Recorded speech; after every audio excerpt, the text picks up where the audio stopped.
مقبول جگہ بھر میں ہو دعوت اسلامی، مقبول جگہ بھر میں ہو دعوت اسلامی، صدقہ تجھے اے رب غفار مدینے کا، صدقہ تجھے اے رب غفار مدینے کا۔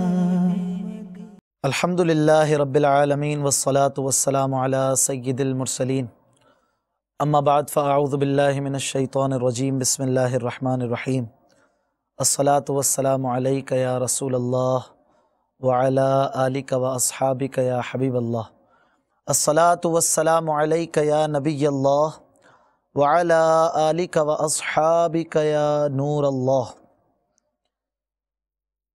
میٹھے میٹھے اسلامی بھائیوں اور مدنی چینل کے ناظرین، سلسلہ دعوت اسلامی کہاں نہیں میں آپ کو ویلکم کہتے ہیں، مرحبا، خوش آمدید۔ ہمارا یہ سلسلہ ہفتہ وار سلسلہ ہے جس میں ہم الحمدللہ کچھ نہ کچھ مدنی قافلوں کے مناظر آپ کو دکھاتے ہیں، اور ہمارے ساتھ کبھی اراکین شورا ہوتے ہیں، دیگر مبلغین دعوت اسلامی وغیرہ ہوتے ہیں، ان کے سفر پر بھی گفتگو ہوتی ہے۔ انشاءاللہ عز و جل آج بھی کچھ اسی قسم کا سلسلہ ہوگا، کچھ مدنی پھول ہوں گے انشاءاللہ تعالیٰ، اچھی اچھی نیتیں ہوں گی تو یقیناً ہم ثواب کے بھی حقدار ہوں گے۔ ہر کام میں ہمیں اچھی اچھی نیتیں، ہر جائز کام میں اچھی اچھی نیتیں جہاں کرنی ہیں وہیں پر اس سلسلے کی بھی نیتیں کرنی ہیں انشاءاللہ۔ اللہ کی رضا پانے اور ثواب کمانے کے لیے اچھی اچھی نیتیں کر لیجئے کہ مسلمان کی نیت اس کے عمل سے بہتر فرمائی گئی ہے حدیث مبارک میں۔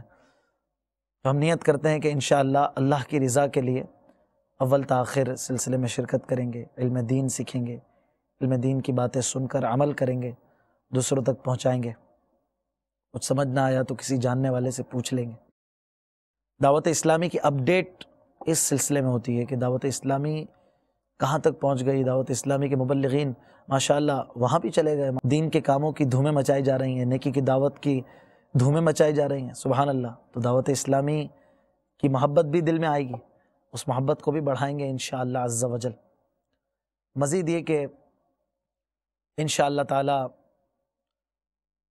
میں یہ نیت کرتا ہوں کہ قہقہ لگانے اور لگوانے سے بچوں گا، مشکل الفاظ وغیرہ بولتے ہوئے دل کے اخلاص پر نگاہ رکھوں گا۔ مدینے کے سلطان رحمت عالمیان سرور ذیشان محبوب رحمان صلی اللہ تعالی علیہ وآلہ وسلم کا فرمان عظمت نشان ہے، جسے کوئی مشکل پیش آئے اسے مجھ پر کثرت سے درود پڑھنا چاہیے، کیونکہ مجھ پر درود پڑھنا مصیبتوں اور بلاؤں کو ٹالنے والا ہے۔ میٹھے میٹھے اسلامی بھائیوں، آپ غور کریں، آج ہمارا سینیریو جو بنا ہوا ہے، ایک بہت بڑی تعداد ہے جو کہ اپنے آپ کو مشکلات میں اور پریشانیوں میں محسوس کر رہی ہے، کرتی ہے، سمجھتی ہے، مشکلات میں پاتی ہے۔ اس کا کتنا بہترین حل ہمیں مل رہا ہے، درود پاک کی کثرت کریں۔ آپ جس سے پوچھئے وہ کہے گا یار میں بہت پریشان ہوں، بہت مشکلیں ہیں، یہ بھی ہو رہا ہے، وہ بھی ہو گیا، فلاں بھی ہو گیا، مسائل ہیں، آفتیں ہیں، یوں بھی ہے، وغیرہ وغیرہ، قسم قسم کی پریشانیاں ہیں۔ درود پاک کی کثرت ہم کہاں کرتے ہیں؟ جیسا کہ نبی پاک صلی اللہ تعالی علیہ وآلہ وسلم نے فرمایا کہ مشکلات کو درود پاک ٹالنے والا ہے، درود پاک مصیبتوں کو ٹالنے والا ہے۔ انشاءاللہ تعالی درود پاک کی کثرت کیجئے تو صحیح، آپ دیکھیں گے کہ کیسی غیبی مدد ہوتی ہے اور ہماری مشکلات آسان ہو جاتی ہیں۔ صلو علی الحبیب صلی اللہ تعالی علی محمد وعلی آلہ وصحبہ وبارک وسلم، صلاۃ و سلام علیکہ یا سیدی یا رسول اللہ صلی اللہ تعالی علیہ وسلم۔ میٹھے میٹھے اسلامی بھائیوں، آج دعوت اسلامی کہاں نہیں، آج الحمدللہ عز و جل دعوت اسلامی کا مدنی پیغام دنیا کے تقریباً 187 ممالک 187 کنٹریز تک پہنچ گیا ہے۔ یہ دعوت اسلامی آج الحمدللہ اس قدر عروج پر کیسے پہنچی؟ ہر ایک اس کا جواب یہی دے گا کہ یقیناً اس کے لیے قربانیاں دی گئی ہیں۔ یہ قربانیاں دعوت اسلامی کو الحمدللہ اس نہج تک لے آئیں۔ الحمدللہ آج دنیا بھر میں دھومیں مچ رہی ہیں۔ یہ قربانیوں کا سلسلہ یقیناً ہمارے پیارے آقا صلی اللہ تعالی علیہ وآلہ وسلم سے بھی وابستہ ہے، صحابہ اکرام سے بھی وابستہ ہے، اہل بیت اطہار علیہم الرضوان سے بھی وابستہ ہے، اور ایسی ایسی قربانیاں تاریخ نے دیکھی کہ لوگ حیران ہیں جب یہ پڑھتے ہیں سنتے ہیں کہ ان میں وہ طاقت، وہ صبر، وہ رضا کیسے آ گئی، یہ کیسے اپنے مشن پر ڈٹے رہنے والے لوگ تھے، یہ کیسے اپنے مقصد پر لگے رہنے والے لوگ تھے کہ انہیں بڑی بڑی تکلیفیں بھی دور نہ کر سکیں، ان کے مشن کو پارا نہ کر سکیں، یہ اپنے کام میں لگے رہے، یہ اپنے مقصد پر لگے رہے، یہاں تک کہ چمنستان اسلام کو پوری دنیا میں لہلہا کر دم لیا۔ ایک حدیث پاک کا مفہوم بھی ہے کہ آپ صلی اللہ علیہ وآلہ وسلم نے یوں ارشاد فرمایا کہ میں اس راہ میں، دین کی راہ میں سب سے زیادہ ستایا گیا ہوں۔ ہمارے آقا صلی اللہ تعالی علیہ وآلہ وسلم ایک دن کعبہ مشرفہ میں نماز ادا فرما رہے تھے، کفار قریش بھی قریب ہی تھے۔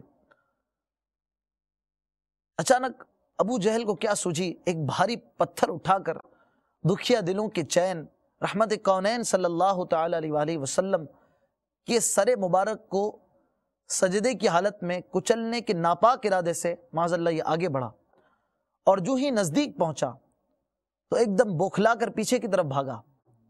کفار ناہنجار نے حیرت سے پوچھا، اے ابو الحکم تجھے کیا ہوا؟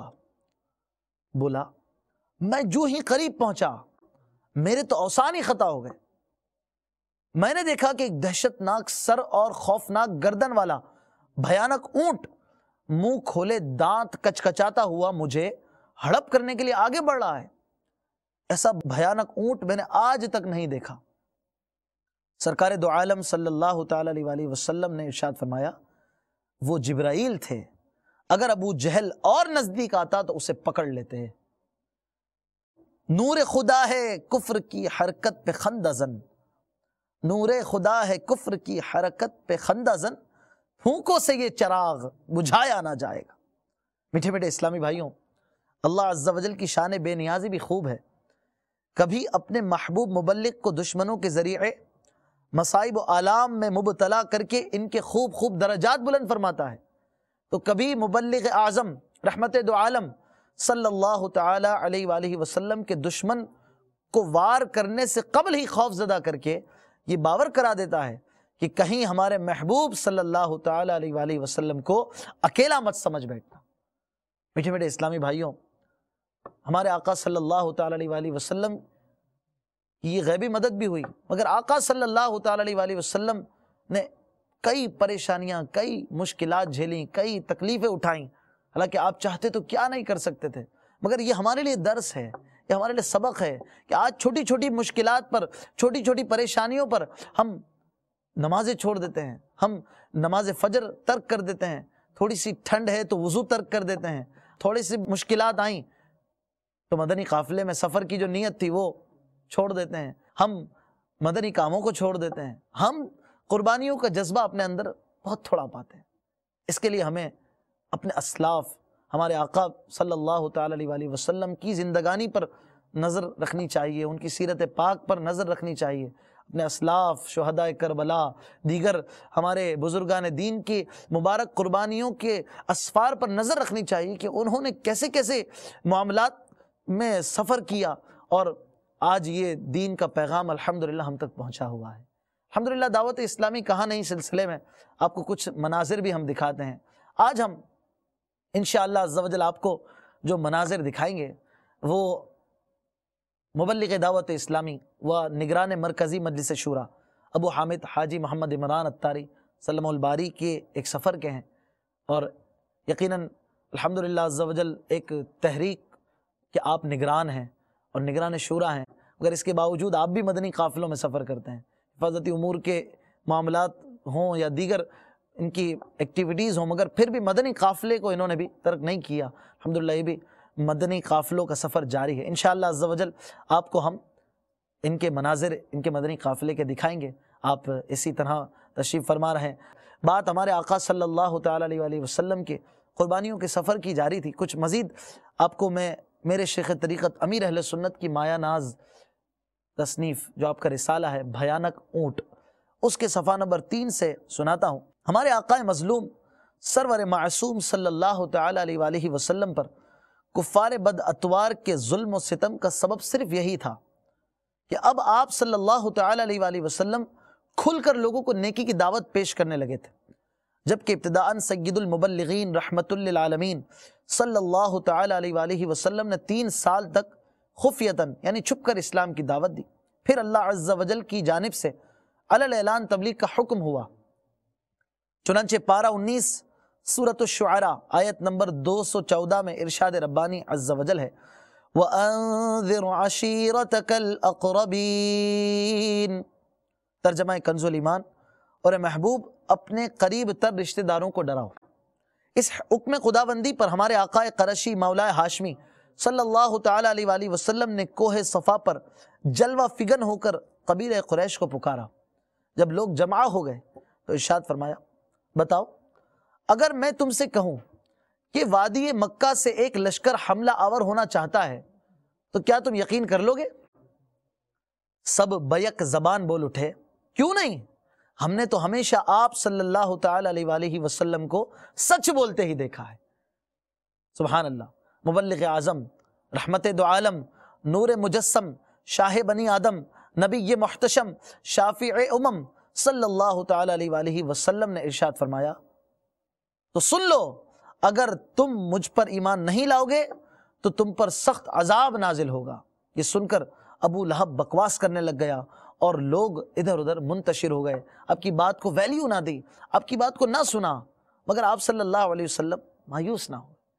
ہماری کوئی بات نہیں سنے تو ہم مایوس ہو جاتے ہیں، یار کوئی ساتھ ہی نہیں دیتا، یار میں قافلے کے لیے کوشش کرتا ہوں کوئی تیار ہی نہیں ہوتا، میں کوشش کرتا ہوں مدرسۃ المدینہ بالغان کے لیے کوئی آتا ہی نہیں ہے، میں درس دیتا ہوں کوئی بیٹھتا ہی نہیں ہے۔ ایسی مایوسی کا عالم کس پر آیا ہوگا؟ مگر آقا صلی اللہ علیہ وسلم مایوس ہونے والے نہ تھے۔ شیخ طریقت امیر اہل سنت تحریر فرماتے ہیں مگر اس رحمت عالم کا گھر توحید کا گھر تھا، نہ آ سکتی تھی مایوسی کہ یہ امید کا گھر تھا۔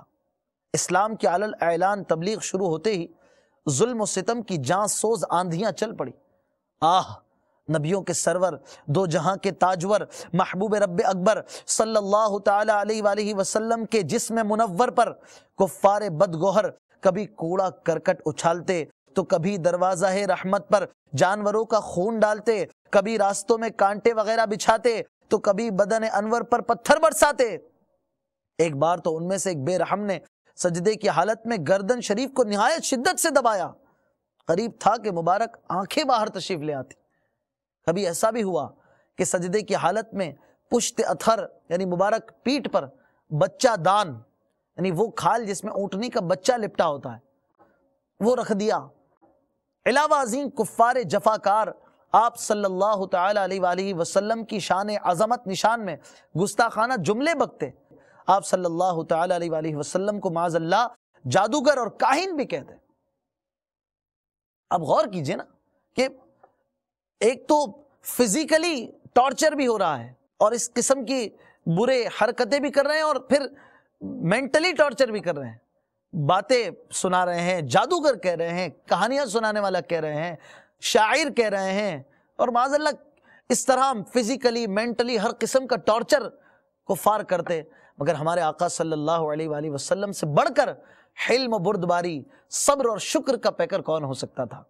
پیمبر دعوت اسلام دینے کو نکلتا تھا، نوید راحت و آرام دینے کو نکلتا تھا، نکلتے تھے قریش اس راہ میں کانٹے بچھانے کو، وجود پاک پر 100 طرح کے ظلم ڈھانے کو، خدا کی بات سن کر مضحکے میں ٹال دیتے تھے، نبی کے جسم اطہر پر نجاست ڈال دیتے تھے، تمسخر کرتا تھا کوئی پتھر اٹھاتا تھا، کوئی توحید پر ہنستا تھا، کوئی منہ چڑھاتا تھا، قریشی مرد اٹھ کر راہ میں آوازیں کستے تھے، یہ ناپاکی کے چھرے 4 جانب سے برستے تھے، کلام حق کو سن کر کوئی کہتا تھا یہ شاعر ہے، کوئی کہتا تھا کاہن ہے، کوئی کہتا تھا ساحر ہے، مگر وہ منبع حلم و حیا خاموش رہتا تھا، دعائے خیر کرتا تھا، جفا و ظلم سہتا تھا۔ میٹھے میٹھے اسلامی بھائیوں، دیکھا آپ نے ہمارے پیارے پیارے آقا مکی مدنی مصطفیٰ صلی اللہ تعالی علیہ وآلہ وسلم نے اسلام کی خاطر کیسی کیسی تکالیف اٹھائیں۔ یہ سب کچھ کھل کر نیکی کی دعوت شروع کرنے کے بعد ہوا، لہٰذا جب بھی کسی کو نیکی کی دعوت دینے اور اس کے سبب کوئی تکلیف اٹھانی پڑ جائے تو سلطان خیر الانام صلی اللہ تعالی علیہ وآلہ وسلم کی راہ تبلیغ اسلام میں پیش آنے والی تکالیف و آلام کو یاد کر کے اللہ عز و جل کا شکر ادا کیجیے کہ اس نے دین کی خاطر سختیاں جھیلنے والی سنت ادا کرنے کی سعادت بخشی۔ اس طرح انشاءاللہ عز و جل شیطان ناکام و نامراد ہوگا اور صبر کرنا آسان ہو جائے گا۔ یقیناً راہ خدا میں تکلیفیں اٹھانا بھی سنت ہے، ان پر صبر کرنا بھی سنت، اور باوجود سخت ترین مشکلات کے نیکی کی دعوت کا سلسلہ جاری رکھنا بھی سنت ہے۔ سنتیں عام کرے دین کا ہم کام کرے، نیک ہو جائے مسلمان مدینے والے، نیک ہو جائے مسلمان مدینے والے۔ صلو علی الحبیب صلی اللہ تعالی علی محمد صلی اللہ تعالی علیہ وسلم۔ بات چل رہی ہے تبلیغ اسلام میں قربانیوں کے سفر کی، پھر اسی سے مدنی قافلہ بھی ریلیٹڈ ہے۔ مدنی قافلوں میں بھی یقیناً وقت کی قربانی تو دینی پڑتی ہے، کچھ نہ کچھ وقت نکال کر آنا ہوتا ہے، پھر کچھ نہ کچھ قربانیاں یقیناً ہوتی ہیں، گھر کا آرام اپنا ہوتا ہے۔ مدنی قافلے میں بھی الحمدللہ آرام ملتا ہے، مگر یقیناً سفر ہوتا ہے، کچھ نہ کچھ اس میں مسئلے، کچھ نہ کچھ پریشانیاں آ ہی جاتی ہیں، مگر راہ خدا عز و جل کا سفر کتنی برکتوں والا ہوتا ہے، رحمتوں والا ہوتا ہے۔ اس کی برکتوں رحمتوں کو نہیں بھولنا چاہیے۔ آج ہم نگران شورا کے ملک کے سفر پر گفتگو انشاءاللہ تعالیٰ کرنے جا رہے ہیں۔ ہم انشاءاللہ تعالیٰ آپ کو اس کے لنک دکھاتے ہیں۔ اب دیکھیے نگران شورا وہاں پر پہنچے اور وہاں پر جا کر آپ کا کیا انداز تھا، کچھ مدنی مشوروں کا انداز ہے، کچھ بیانات ہیں۔ پھر نگران شورا جہاں جائیں وہاں پر سنتوں پر اجتماعات بھی یقیناً ہوتے ہیں۔ تو انشاءاللہ تعالی ہم ان مناظر کو دیکھتے ہیں، ایک ایک منظر کو توجہ کے ساتھ دیکھیے اور دیکھیے کہ اپنے ملک کو چھوڑ کر دوسرے دیار غیر میں جا کر لوگوں کو نیکی کی دعوت دینا، اور وہاں پر جا کر الحمدللہ اسلام کی نیکی کی دعوت کی دھومیں مچانا، یہ الحمدللہ دعوت اسلامی کے امیر اہل سنت نے بھی کیا، نگران شورا بھی کر رہے ہیں، مبلغین دعوت اسلامی بھی کرتے ہیں۔ ہم سب کو بھی ان کا ساتھ دینا چاہیے، مدنی قافلوں میں سفر کرنا چاہیے۔ آئیے آپ کو نگران شورا کے سفر کے مناظر دکھاتے ہیں۔ صلو علی الحبیب صلی اللہ تعالی علی محمد صلی اللہ علیہ وسلم۔ دعوت اسلامی نے دنیا بھر میں دھوم مچائی ہے، سارے جہاں میں عشق محمد کی خوشبو پھیلائی ہے۔ اللہ کرم ایسا کرے تجھ پہ جہاں میں، اے دعوت اسلام تیری دھوم مچی ہو، اے دعوت اسلام تیری دھوم مچی ہو۔ موت ایک ایسی یاد ہے جو انسان کی زندگی کی لذتوں کو کھا جاتی ہے۔ موت ایک ایسی یاد ہے جو انسان کو جھوٹ سے بچائے گی، اس کو نماز قضا کرنے سے بچائے گی۔ دیکھیں جانا سب کو ہے، لے کر عمل ہی جانا ہے، یہ طے ہے، لے کر عمل ہی جانا ہے۔ یعنی وہ جو بزرگ کا قول ہے نا کہ لذت کے لیے گناہ نہ کر، کہ لذت ختم ہو جائے گی گناہ رہ جائے گا، اور تکلیف کی وجہ سے نیکی مت چھوڑ، تکلیف ختم ہو جائے گی نیکی رہ جائے گی۔ کتنی پیاری بات ہے۔ تو یہ سوچے کہ کیا رہ جائے گا کیا چلا جائے گا۔ تو اب جس پل کا پتہ نہیں ہم اس کی تیاری کر رہے ہیں، اور جس کل کا کنفرم ہے اس کی تیاری ہم نہیں کرتے۔ تیرا شکر مولا دیا مدنی ماحول، نہ چھوٹے کبھی بھی خدا مدنی ماحول، نہ چھوٹے کبھی بھی خدا مدنی ماحول۔ میں عالم بنوں باعمل یا الہی، میں عالم بنوں باعمل یا الہی، ہو توفیق ایسی عطا یا الہی۔ ہر مہینے جو کوئی باران سالے بانٹ دے، ہر مہینے جو والے بانٹ دے انشاءاللہ دو جہاں میں اسے کا بیڑا پار ہے۔ صلو علی الحبیب صلی اللہ تعالی علی محمد صلی اللہ تعالی علیہ وسلم۔ ماشاءاللہ ملاقاتیں بھی ہو رہی ہیں، بیان بھی ہوا، سنت و بھرا اجتماع بھی ہوا، مدنی مشورہ بھی ہوا، اور رسالوں کا لنگر بھی ہوا، آپ نے دیکھا الحمدللہ۔ یہ سب ایکٹیویٹیز ہوتی ہیں، اور الحمدللہ عز و جل دعوت اسلامی کا مدنی قافلہ جہاں جاتا ہے الحمدللہ لوگ اسے ویلکم کرتے ہیں، بہت پیارے انداز میں یہ سلسلہ رہتا ہے۔ اس میں کتنا پیارا مدنی پھول ہمیں بیان میں ملا، آپ نے نوٹ کیا ہوگا کہ گناہ، لذت کے لیے گناہ نہ کرو کہ لذت ختم ہو جائے گی، گناہ باقی رہ جائے گی۔ اسی طرح تکلیف وغیرہ قربانیوں کی وجہ سے نیکی کو نہ چھوڑو، یہ قربانی جو ہے وہ تو ختم ہو جائے گی، آپ نے قربانی دی، آپ نے ایفرٹس کی، وہ ظاہر ہے کہ آپ کی مصیبت آرام میں تبدیل ہو جائے گی، سفر جو ہے وہ گھر تک آپ کو پہنچا دے گا، مگر وہ نیکی باقی رہ جائے گی، وہ نیکی اسٹور ہو جائے گی۔ تو پھر ہمیں دیر نہیں کرنی چاہیے، راہ خدا عز و جل میں ہمیں بھی سفر کرنا چاہیے، جس طرح یہ ملک بملک شہر بشہر ہمارے مدنی قافلے سفر کرتے ہیں، ہمیں بھی مدنی قافلوں میں سفر کرتے رہنا چاہیے۔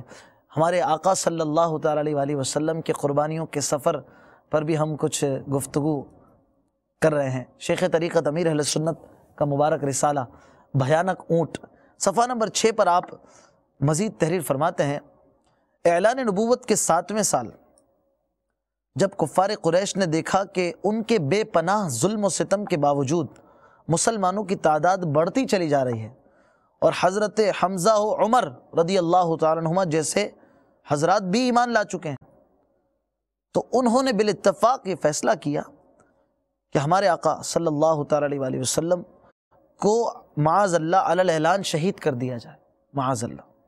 یعنی پہلے تو فزیکلی ٹارچر تھا، تکلیفیں دیتے تھے، مارتے تھے، پتھر برساتے تھے، مگر اب جان کے لالے پڑ گئے، جان کے پیچھے کفار قریش پڑ گئے، یہاں تک کہ آپ کا چچا ابو طالب کو جب یہ پتہ چلا، انہوں نے بنی ہاشم اور بنی مطلب کو جمع کر کے یہ کہا کہ ہم محمد صلی اللہ علیہ وسلم ان کے تحفظ کی خاطر اپنی گھاٹی میں چلے جاتے ہیں، ان کو لے کر اپنے گھاٹی میں چلے جاتے ہیں۔ گھاٹی پہاڑوں کے درمیان جو وادی ہوتی ہے، ان کو گھاٹی کہا جاتا ہے، درہ بھی کہا جاتا ہے، اسے عربی میں شعب کہا جاتا ہے۔ اس گھاٹی کا نام تھا شعب ابی طالب۔ جب یہ سب وہاں چلے گئے، کفار قریش کو پتہ چلا کہ بنی ہاشم اور بنی مطلب نے سوائے ابو لہب کے بلا امتیاز مذہب سلطان عرب محبوب رب صلی اللہ علیہ وآلہ وسلم کو اپنے ذمے لے لیا ہے، تو انہوں نے ایک جگہ پر یہ معاہدہ کیا آپس میں مل کر سب کفار نے کہ جب تک بنو ہاشم محمد کو صلی اللہ علیہ وسلم ان کے حوالے نہیں کریں گے، کوئی شخص ان سے کسی قسم کا کوئی تعلق نہیں رکھے گا۔ اب ایک اور مصیبت، ایک اور طرح سے ٹارچر، سماجی بائیکاٹ۔ پہلے جان کے دشمن تھے، اب اس کے ساتھ ساتھ سماجی بائیکاٹ، سوشل بائیکاٹ جسے کہا جاتا ہے، وہ کرنے جا رہے ہیں، صرف اس لیے کہ وہ امن و راحت کا پیغام پہنچانے کے لیے ہمارے آقا صلی اللہ علیہ وسلم آگے بڑھے تھے۔ چنانچہ یہ طے کیا کہ ان سے کسی قسم کا نہ کوئی تعلق رکھیں گے، نہ کوئی چیز انہیں فروخت کریں گے، نہ ان سے رشتہ ناتا کریں گے۔ یہ معاہدہ لکھ کر کعبہ مشرفہ کے دروازے مبارکہ پر لٹکا دیا گیا۔ کفار قریش نے اس پر سختی سے عمل کرتے ہوئے بنو ہاشم اور بنو عبد المطلب کا مکمل طور پر سوشل بائیکاٹ کر دیا۔ چنانچہ یہ دونوں خاندان بھی مسلمانوں کے ساتھ شعب ابی طالب میں محصور ہو گئے، قید ہو گئے۔ ابھی اس کے اندر تھے، باہر نہیں نکل سکتے تھے، کھانے پینے کا سامان آ نہیں سکتا تھا۔ اب حالات بہت زیادہ پیچیدہ ہونے لگے، کھانے پینے کے لالے پڑنے لگے۔ اب صورتحال کچھ یوں تھی کہ مسلمانوں کے بچے بھوک سے بلبلاتے، کفار ناہنجار جب ان بچوں کے رونے کی آوازیں سنتے تو قہقہے مارتے، خوشی مناتے۔ خواتین کا دودھ خشک ہو گیا تھا۔ محصورین یعنی وہ قیدی جو گھاٹی میں اندر تھے، کئی روز تک بھوکے پڑے رہتے، بعض اوقات بھوک سے بےتاب ہو کر درختوں کے پتے ابال کر کھا کر پیٹ بھرا جاتا۔ سیدنا سعد ابن ابی وقاص رضی اللہ تعالیٰ عنہ کا بیان ہے ایک بار رات کو انہیں سوکھے ہوئے چمڑے کا ایک ٹکڑا کہیں سے مل گیا. اب رضی اللہ تعالیٰ عنہ نے اسے پانی سے دھویا، آگ پر بھونا، کوٹ کر پانی میں گھولا اور ستو کی طرح پی کر اپنے پیٹ کی آگ بجھائی. غور کیجئے کہ آج ایسے کوئی آلات نہیں ہیں. الحمدللہ لوگ پھول نچھاور کرتے ہیں، لوگ الحمدللہ آنکھیں بچھاتے ہیں، کھانے کھلاتے ہیں، کوئی وہ نہیں ہے کھانے کے کوئی لالے نہیں پڑ گئے. الحمدللہ اچھے اچھے کھانے ملتے ہیں، ہم الحمدللہ پیٹ بھر کھانا کھاتے ہیں. مگر ان حضرات، ہمارے اسلاف کی، ہمارے آقا صلی اللہ علیہ وسلم کی، ہمارے صحابہ کی قربانیاں تو دیکھیے کہ کیسی رہیں. کھانے تک کے لالے، بھوکے، یہاں تک کہ درختوں کے پتے کھانے پڑ رہے ہیں. سوکھا چمڑا کھانے کا کون سوچ سکتا ہے؟ مگر ایسا حال بھی ہوا کہ اسے ابال کر پانی میں گھول کر پیا اور پیٹ کی آگ بجھائی. مگر پھر بھی دعوت اسلام کو نہیں چھوڑا، نیکی کی دعوت کا دامن نہیں چھوڑا، اس لیے کہ یہ وہ لوگ تھے کہ جنہیں کوئی اپنے مقصد سے پھیر نہیں سکتا تھا، جنہیں اپنے مشن سے کوئی دور نہیں کر سکتا تھا. وہ بھوکی بچیوں کا روٹھ کر فی الفور من جانا، خدا کا نام سن کر صبر کی تصویر بن جانا، تڑپنا بھوک سے کچھ روز آخر جان کھو دینا، وہ ماؤں کا فلک کو دیکھ کر چپ چاپ رو دینا. رضا و صبر سے دن کٹ گئے ان نیک بختوں کے کہ کھانے کے لیے ملتے رہے پتے درختوں کے. گزارے 3 سال اس رنگ سے ایمان والوں نے، دکھا دی شان استقلال اپنی آن والوں نے. 3 سال تک اس طرح محصور رہے، یہاں تک کہ اللہ تبارک و تعالیٰ کی غیبی مدد ہوئی. اور ہوا یہ کہ وہ معاہدہ جو کسی لکڑی پر لکھا ہوا تھا وہ دیمک چاٹ گئی. اللہ عز و جل کے نام کے سوا اس میں کچھ باقی نہ رہا. آپ صلی اللہ تعالیٰ علیہ وآلہ وسلم نے یہ خبر ابو طالب کو دی، غیب کی خبر عطا فرمائی. اس نے جا کر کفار قریش سے کہا کہ ایک گروہ قریش، میرے بھتیجے نے مجھ کو اس طرح خبر دی ہے کہ تم اپنا معاہدہ دیکھو، وہ ختم ہو گیا ہے، دیمک اسے کھا گئی ہے، صرف اللہ عز و جل کا نام محفوظ ہے. اگر یہ خبر صحیح نکلی تو رشتہ داری توڑنے کے معاہدے سے باز آ جانا، اور اگر غلط نکلی تو میں اپنے بھتیجے کو تمہارے حوالے کر دوں گا. وہ اس پہ راضی ہو گئے، اور جب معاہدہ لایا گیا تو ویسا ہی تھا جیسا کہ آقا صلی اللہ علیہ وسلم نے خبر دی تھی. اور کوئی غیب کیا تم سے نگاہ ہو بھلا، جب نہ خدا ہی چھپا تم پہ کروڑوں درود.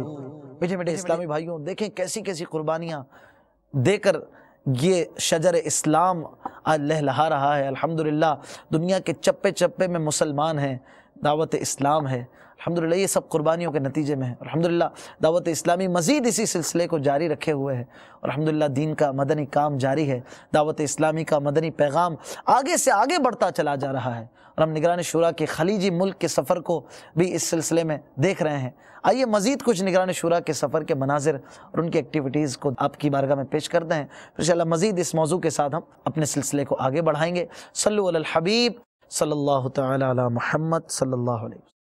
اللہ کرم ایسا کرے تجھ پہ جہاں میں، مرحبا مرحبا. اے دعوت اسلام تیرے دھوم مچی ہو. مدنی منع کے عقیقے کے موقع پر ہمارے میزبان نے 12 دن کے مدنی قافلے کے لیے غیر ملک کے مدنی قافلے میں سفر کرنے کی نیت کی ہے انشاءاللہ. سبحان اللہ. اور بھی دوسرے اسلامی کو ساتھ لے کر انشاءاللہ مدنی قافلے میں سفر کر رہے ہیں. مٹا سارے میرے مٹا رب، بنا نیک بنا نیک دے بنا یا رب. اللہ والے ہیں جو اللہ سے ملا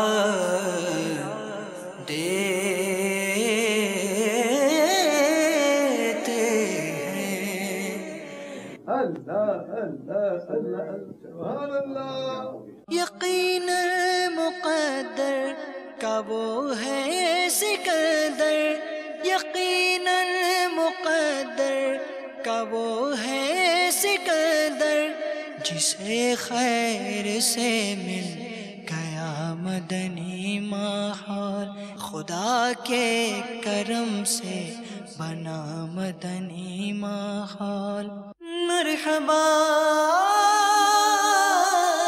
سینہ تیری سنت کا مدینہ بنے آقا۔ ہم برائی کو ختم کرنے کے لیے کیا کر سکتے ہیں؟ آپ اپنے بارے میں سوچو نا، میں کیا کر سکتا ہوں؟ کیونکہ آپ اپنی پوزیشن، اپنا کام، اپنا کاروبار، اپنی نوکری، اپنی حیثیت آپ جانتے ہیں، میں نہیں جانتا۔ آپ اپنی حیثیت، اپنی پوزیشن کے مطابق برائی ختم کرنے کے لیے کیا کر سکتے ہیں؟ آپ بولو گے یار میں تو نہیں کر سکتا بھائی، میں نہیں کر سکتا، میں مولانا تھوڑی ہوں، میں کیسے کر سکتا ہوں، میں تو خود نیک نہیں ہوں۔ تو نیک ہونا اپنی جگہ پر ہے، نیکی کی دعوت دینا بھی تو کوئی نیکی ہے یا نہیں ہے یا نہیں ہے؟ نیکی کی دعوت دینا بھی تو نیکی ہے نا، یہ نیکی کیوں نہیں کر رہے آپ؟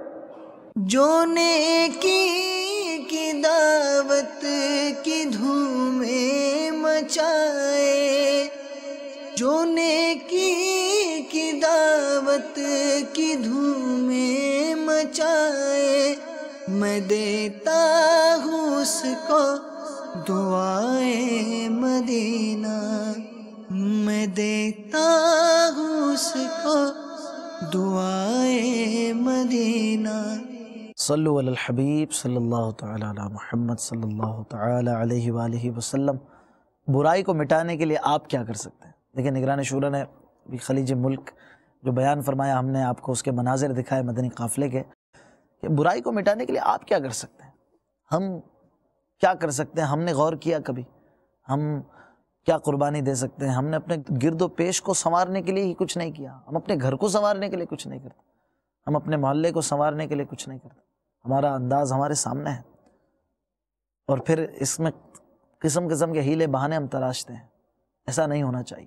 ہمیں چاہیے کہ ہم نیکی کی دعوت کی دھومیں مچانے کے لیے ذہن بنائیں۔ ہمیں اپنے گھر کو بھی سدھارنا ہے، اپنے محلے میں بھی مدنی کام کرنا ہے، اپنے علاقے میں بھی مدنی کام کرنا ہے، اور ہمیں دعوت اسلامی نے جو طرز دیا ہے، جو انداز دیا ہے، اسے لے کر آگے سے آگے بڑھنا ہے۔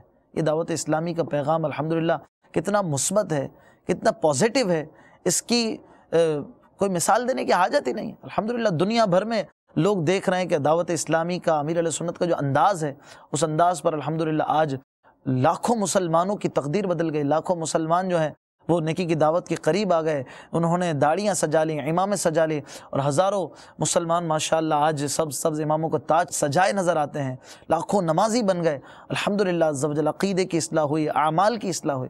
دعوت اسلامی کے انداز کو ہم اپنے گھر میں بھی نافذ کریں، ہم اس مدنی ماحول والے بن جائیں، ہم اس مدنی ماحول سے وابستہ ہو جائیں، ہم دنیا میں کہیں بھی ہوں۔ یہ دعوت اسلامی الحمدللہ عز و جل یہ کہاں نہیں، ہر جگہ پر ہے، ہم بھی اس سے ٹچ ہو جائیں، وابستہ ہو جائیں۔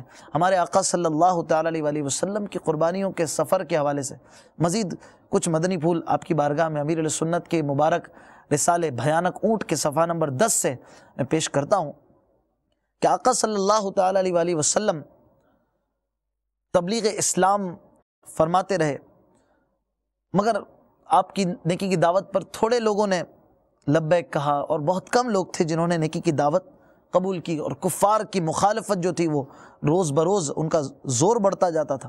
ہمارے آقا صلی اللہ تعالیٰ علیہ وآلہ وسلم کے چچا کا جب انتقال ہو گیا، وہ اعلان نبوت کا 10واں سال تھا۔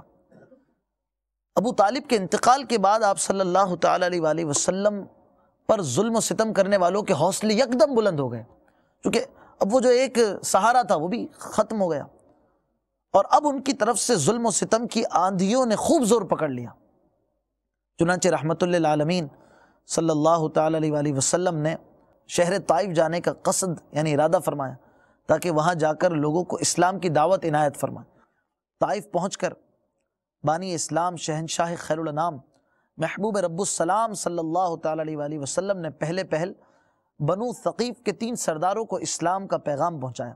افسوس ان نادانوں نے حسن اخلاق کے پیکر نبیوں کے تاجور محبوب رب اکبر صلی اللہ تعالیٰ علیہ وآلہ وسلم کی نیکی کی دعوت سن کر بجائے سر تسلیم خم کرنے کے انتہائی سرکشی کا مظاہرہ کیا اور طرح طرح سے بکواس کرنے لگے۔ ان بد اخلاق سرداروں نے ایسے ایسے گستاخانہ جملے بکے کہ ان کو قلم بند کرنے سے سگے مدینہ، یعنی امیر علیہ سنت اپنے لیے فرما رہے ہیں کہ سگے مدینہ کا قلم کانپتا ہے۔ میرے آقا صلی اللہ علیہ وسلم نے پھر بھی ہمت نہ ہاری، دوسرے لوگوں کی طرف تشریف لائے، انہیں دعوت اسلام پیش کی۔ سرور کائنات صلی اللہ تعالیٰ علیہ وآلہ وسلم کے پیغام نجات کو سننے کے لیے کوئی تیار ہی نہ تھا۔ افسوس وہ لوگ اپنے عظیم محسن کو دشمن سمجھ بیٹھے اور طرح طرح کی دل آزاریوں پر اتر آئے۔ آقا صلی اللہ تعالیٰ علیہ وسلم پر طرح طرح سے پتھر برسائے جاتے، اوباش لڑکوں کو پیچھے لگا دیا جاتا۔ ایسے ایسے معاملات ہوئے کہ آنکھیں بھیگ جاتی ہیں، انہیں بیان کرتے ہوئے دل تڑپ اٹھتا ہے کہ آقا صلی اللہ تعالیٰ علیہ وآلہ وسلم کی جان کو آ گئے، تالیاں بجاتے، تکلیفیں دیتے اور ظالم پتھر مارتے، استغفر اللہ، یہاں تک کہ آپ صلی اللہ تعالیٰ علیہ وآلہ وسلم کے جسم نازنی سے اس قدر خون شریف بہا کہ نالین مبارک جو تھے، جو مبارک جوتیاں تھیں، وہ خون سے بھر گئیں۔ جب آپ صلی اللہ تعالیٰ علیہ وسلم بے قرار ہو کر بیٹھ جاتے تو کفار جفاکار بازو تھام کر اٹھا دیتے، جب پھر چلنے لگتے تو دوبارہ پتھر برساتے اور ساتھ ساتھ ہنستے جاتے۔ بڑے امبوہ در امبوہ پتھر لے کے دیوانے، لگے می پتھروں کا رحمت عالم پہ برسانے، وہ ابر لطف جس کے سائے کو گلشن ترستے تھے، یہاں طائف میں اس کے جسم پر پتھر برستے تھے۔ وہ بازو جو غریبوں کو سہارا دیتے رہتے تھے، پیاپے آنے والے پتھروں کی چوٹ سہتے تھے۔ وہ سینہ جس کے اندر نور حق مستور رہتا تھا، وہی اب شق ہوا جاتا تھا، اس سے خون بہتا تھا۔ جگہ دیتے تھے جن کو حاملان عرش آنکھوں پر، وہ نعلین مبارک ہائے خون سے بھر گئیں اکثر۔ حضور اس جور سے جب چور ہو کر بیٹھ جاتے تھے، شقی آتے تھے بازو تھام کر اوپر اٹھاتے تھے۔ حضرت سیدنا جبریل علیہ السلام اسی دوران ملک الجبال یعنی پہاڑوں پر موکل فرشتے کو لے کر تاجدار رسالت صلی اللہ تعالیٰ علیہ وآلہ وسلم کی خدمت سراپا عظمت میں حاضر ہوئے۔ ملک الجبال نے آپ کی بارگاہ میں سلام عرض کر کے درخواست کی، اگر آپ صلی اللہ تعالیٰ علیہ وآلہ وسلم حکم فرمائے تو دونوں پہاڑوں کو ان کفار پر الٹ دیتا ہوں۔ یہ سن کر نبی کی رحمت صلی اللہ تعالیٰ علیہ وسلم نے جواب دیا، میں اللہ عز و جل کی ذات پاک سے پر امید ہوں کہ اگر یہ لوگ ایمان نہیں لائے تو ان کی اولاد میں ایسے لوگ پیدا ہوں گے جو اللہ عز و جل کی عبادت کریں گے۔ دیکھیں حلم، دیکھیں بردباری، دیکھیں صبر، دیکھیں آقا صلی اللہ علیہ وآلہ وسلم نے کوئی بد دعا نہیں دی، کوئی حکم نہیں فرما دیا۔ ملک الجبال آئے تھے اور آقا اگر اشارہ کر دیتے تو ان کو صفحہ ہستی سے مٹا دیا جاتا، ان کا نام تک نہ رہتا، کچل دیے جاتے، مگر آپ صلی اللہ تعالیٰ علیہ وسلم نے اف تک نہ کیا۔ آقا علیہ السلام نے کتنا پیارا مدنی پھول ارشاد فرمایا کہ میں اللہ کی ذات سے پر امید ہوں، اگر یہ لوگ ایمان نہیں لائے تو ان کی اولاد میں ایسے لوگ پیدا ہوں گے جو اللہ کی عبادت کریں گے۔ مگر آج ہمیں کوئی ذرا سا ڈانٹ کر دکھائے، بلکہ ہماری اصلاح کی کوئی بات کہہ دے تو بسا اوقات ہم آپے سے باہر ہو جاتے ہیں، اور کوئی گالی دے دے یا تھپڑ وغیرہ مار دے تب تو کئی گنا زیادہ انتقام لینے کا جذبہ ہمارے اندر آ جاتا ہے، اور اگر انتقام لے لیں تو بھی ہمارا غصہ ٹھنڈا نہیں ہوتا۔ مگر قربان جائیے ہمارے آقا صلی اللہ تعالیٰ علیہ وآلہ وسلم پر کہ اتنا ستائے جانے کے باوجود بھی آپ صلی اللہ تعالیٰ علیہ وآلہ وسلم کو اپنی ذات کے لیے غصہ نہیں آتا تھا، اور نہ ہی اپنے دشمن کی بربادی و ہلاکت کی آرزو ہے۔ اگر کوئی آرزو ہے تو فقط یہی کہ اسلام کا بول بالا ہو، ہر جانب خدا عز و جل کے دین کا اجالا ہو، اور لوگ ایک اللہ عز و جل کی بارگاہ میں جھک جائیں۔ اے عشق رسول کا دم بھرنے والے، مدینہ مدینہ کرنے والے عاشقان رسول، کیا اسی کا نام عشق رسول ہے کہ سید المبلغین رحمت للعالمین صلی اللہ تعالیٰ علیہ وآلہ وسلم تو کانٹوں پر چل کر بھی تبلیغ دین کریں، اور ہم ٹھنڈی ہوا پھینکنے والے پنکھوں کے سائے میں بلکہ اے سی کی ٹھنڈک میں قالینوں پر بیٹھ کر بھی نیکی کی دعوت نہ دے پائیں؟ اللہ عز و جل کے پیارے حبیب صلی اللہ تعالی علیہ وآلہ وسلم فاقوں کے سبب اپنے مبارک پیٹ پر پتھر باندھ کر بھی اسلام کی تبلیغ فرمائیں، اور ہم ڈٹ کر، اور وہ بھی عمدہ سے عمدہ نعمتیں کھانے کے باوجود بھی دین کے لیے کچھ نہ کر پائیں؟ کیا محبت رسول اسی کا نام ہے کہ محبوب رب اکبر مکہ مدینے کے تاجور صبر و رضا کے پیکر صلی اللہ تعالی علیہ وآلہ وسلم اپنے بدن اطہر پر پتھر کھا کر بھی اسلام کی تبلیغ کا فریضہ بجا لائیں، اور ہم پر لوگ پھول نچھاور کریں، پھر بھی ہم اس عظیم مدنی کام سے جی چرائیں؟ ہائے مسلمانوں کا بگڑا ہوا کردار، اے پیارے مصطفیٰ کی دیوانگی میں جھومنے والے عاشقان رسول صلی اللہ علیہ وسلم، مسلمانوں کی خستہ حالی آپ کے سامنے ہے۔ کیا بے عملی کے سیلاب اور مسجدوں کی ویرانی دیکھ کر آپ کا دل نہیں جلتا؟ آہ مغربی فیشن کی یلغار، فرنگی تہذیب کی تومار، بے حیائیوں سے بھرپور پروگرام دیکھنے کے لیے گھر گھر رکھے ٹی وی VCR، قدم قدم پر گناہوں کی بھرمار، ہائے مسلمانوں کا بگڑا ہوا کردار، یہ سب باتیں مسلمانوں کی خیر خواہی اور آخرت کی بہتری کے طلبگار مسلمان کے لیے بے حد کرب و اضطراب کا باعث ہیں، اور وہ اصلاح مسلمین کے لیے بے قرار ہو جاتا ہے، مگر وہی بے قرار ہوتا ہے جو اصلاح مسلمین کا جذبہ رکھنے والا ہو، اور جسے پڑھی ہی نہ ہو، یا شیخ اپنی اپنی دیکھ، میں سیٹ ہوں، میں سدھر جاؤں، ٹھیک ہے، جسے اتنا ہو مرحبا، ورنہ اتنا بھی نہیں کہ میں سدھر جاؤں۔ ہمارا حال ہمارے اسلاف سے کس قدر متضاد ہوتا نظر آتا ہے، وہ کیسے تھے، ہم کیسے ہیں، وہ کیسی کیسی قربانیاں دیتے تھے، ہمارے آقا صلی اللہ تعالی علیہ وسلم، آپ کے صحابہ، ان کی کیسی کیسی قربانیاں ہیں، حضرت خبیب بن عدی رضی اللہ عنہ، حضرت بلال حبشی رضی اللہ عنہ، حضرت ابو فقیہ رضی اللہ عنہ، حضرت سعید بن عامر رضی اللہ عنہ۔ ہمارے اسلاف میں ایک بہت بڑی فہرست ہے، شہداء کربلا کس کس کے نام لیے جائے، رضوان اللہ تعالی علیہ مجمعین، جنہوں نے قربانیاں دیں، اور آج یہ شجر اسلام ہم تک پہنچا ہے، لہلہاتا ہرا بھرا اسلام کا یہ شجر ہم تک پہنچا ہے، مگر ہمارا انداز، ہمارا ایٹیٹیوڈ بدل چکا ہے، ہم ویسے نہیں رہے، ہم باتوں کے غازی بن چکے ہیں، وہ کردار کے غازی تھے۔ کسی نے کیا خوب ہماری نقشہ کھینچتے ہوئے شعر میں یہ بات بیان کی ہے کہ واعظ قوم کی وہ پختہ خیالی نہ رہی، برق طبعی نہ رہی، شعلہ مقالی نہ رہی، رہ گئی رسم ازا روح بلالی نہ رہی، فلسفہ رہ گیا تلقین غزالی نہ رہی، مسجد مرثیہ خواہیں کہ نمازی نہ رہے، یعنی وہ صاحب اوصاف حجازی نہ رہے۔ کون ہے تارک آئین رسول مختار، مصلحت وقت کی ہے کس کے عمل کی معیار، کس کی آنکھوں میں سمایا ہے شعار اغیار، ہو گئی کس کی نگاہ طرز سلف سے بیزار، قلب میں سوز نہیں روح میں احساس نہیں، ہر مسلمان رگ باطل کے لیے نشتر تھا، اس کے آئینہ ہستی میں عمل جوہر تھا، جو بھروسہ تھا اسے قوت بازو پر تھا، ہے تمہیں موت کا ڈر اس کو خدا کا ڈر تھا، باپ کا علم نہ بیٹے کو اگر ازبر ہو، پھر پسر قابل میراث پدر کیوں کر ہو، ہر کوئی مست مئے ذوق تناسانی ہے، تم مسلمان ہو یہ انداز مسلمانی ہے، حیدری فقر ہے نہ دولت عثمانی ہے، تم کو اسلاف سے کیا نسبت روحانی ہے، وہ زمانے میں معزز تھے مسلمان ہو کر، اور تم خار ہوئے تارک قرآن ہو کر، تم ہو آپس میں غضبناک وہ آپس میں رحیم، تم خطا کار و خطا بین وہ خطا پوش و کریم، چاہتے سب ہیں کہ ہوں اوج ثریا پہ مقیم،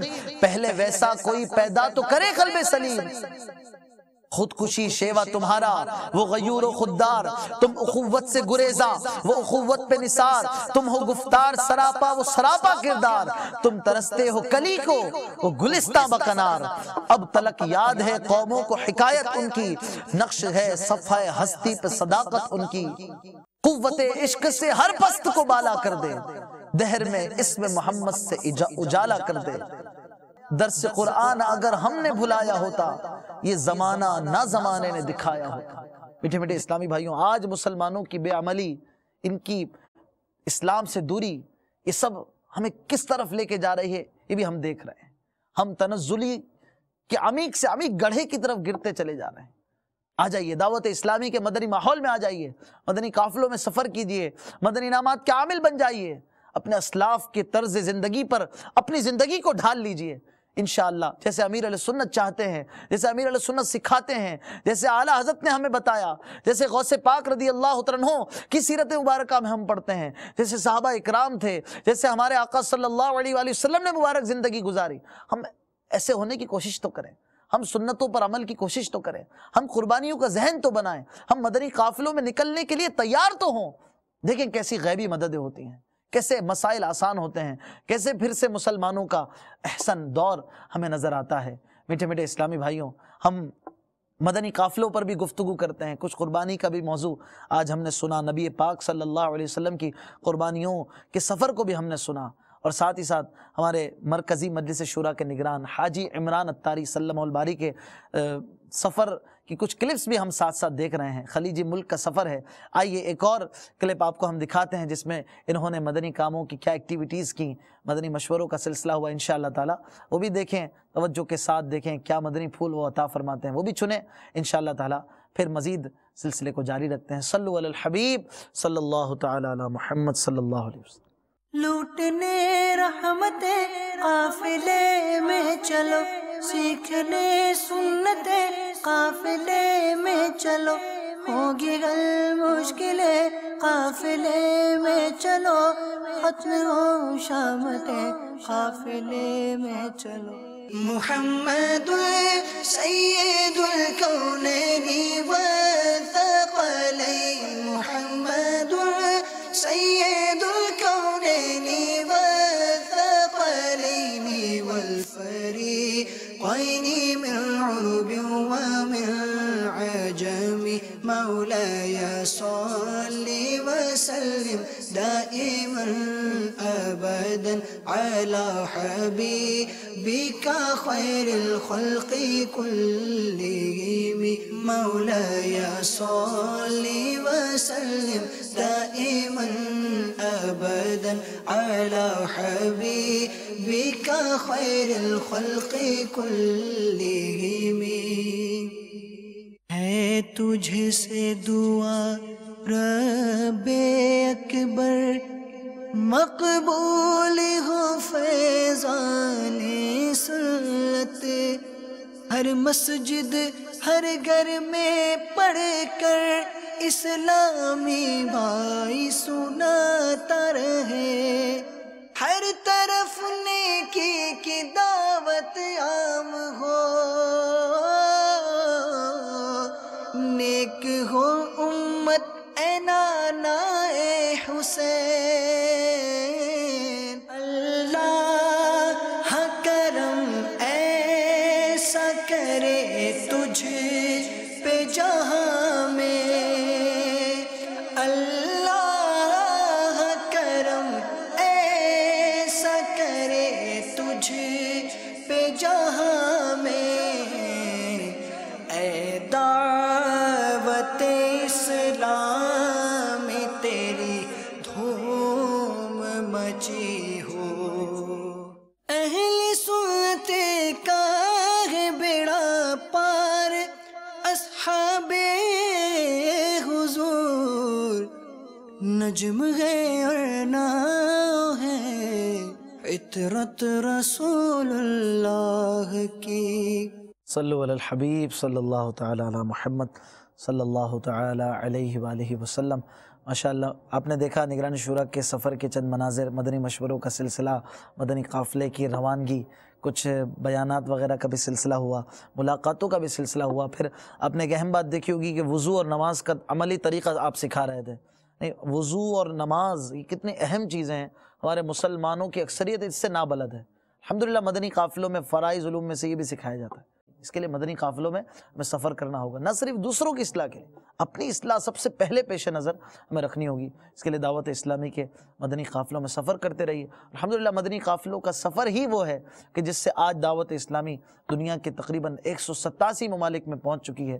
الحمدللہ اس کا مدنی پیغام پہنچ چکا ہے، اور الحمدللہ دین کا کام آگے سے آگے بڑھتا چلا جا رہا ہے۔ آج نارتھ امریکہ ہو یا ساؤتھ امریکہ ہو، یورپ کی کنٹریز ہوں، ویسٹ انڈیز ہو، ملیشیا ہو، افریقہ ہو، جنوبی افریقہ ہو، دیگر ہمارے سری لنکا ہو، انڈیا ہو، ہمارے پاکستان کے دیگر شہر دیکھ لیجئے، دنیا بھر کے آپ نقشے پر ایک نظر دوڑائیے اور آپ کہیں گے کہ الحمدللہ عز و جل دعوت اسلامی کہاں نہیں۔ الحمدللہ دعوت اسلامی ہر جگہ پر دین متین کی خدمت کا کام سر انجام دے رہی ہے۔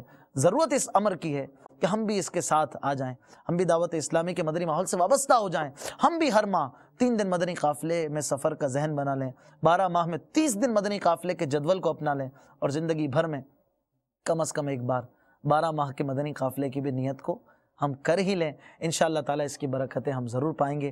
اللہ تبارک و تعالیٰ ہمیں عمل کرنے کی توفیق عطا فرمائے، جو ہم نے ذکر خیر کیا اسے قبول فرمائے۔ مدنی چینل دیکھتے رہیے، غیبت کے خلاف جنگ جاری رہے گی انشاءاللہ۔ مقبول جگہ بھر میں ہو دعوت اسلامی، مقبول جگہ بھر میں ہو دعوت اسلامی، صدقہ تجھے